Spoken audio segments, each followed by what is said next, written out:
నిన్నటి వీడియోలో చెప్పినట్టుగా తన పాస్ట్ 2 లైఫ్స్ ని గుర్తు పెట్టుకున్న ఆ అబ్బాయి గురించి ఇవాళ వీడియోలో నేను మీకు చెప్పబోదు.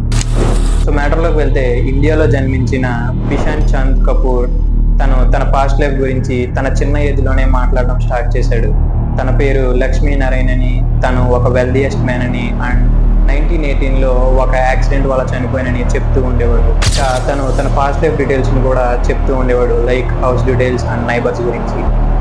తన పాస్ట్ లైఫ్ లో దాచిన గోల్డ్ కాయిన్స్ ని కూడా తీసి చూపించాడు. సో స్టోరీ ఎక్కడ ఇంట్రెస్టింగ్ గా మారుతుందంటే, తన ఇంకొక పాస్ట్ లైఫ్ గురించి కూడా మాట్లాడుతుండేవాడు. లైక్ తను ఒక రాజు కొడుకునని, వాళ్ళది జహనాదాబాద్ అని చెప్తూ ఉండేవాడు. అయితే ఇదే స్టోరీని లక్ష్మీనారాయణ కూడా తన చిన్నతనంలో తన ఫ్రెండ్స్ కి ఇంకా ఫ్యామిలీ మెంబర్స్ కి చెప్తూ ఉండేవాడంట. Sounds interesting, right? ఇది కోఇన్సిడెన్స్ అనడానికి లేదు, ఎందుకంటే వీ హ్యావ్ ఎవిడెన్స్ హియర్.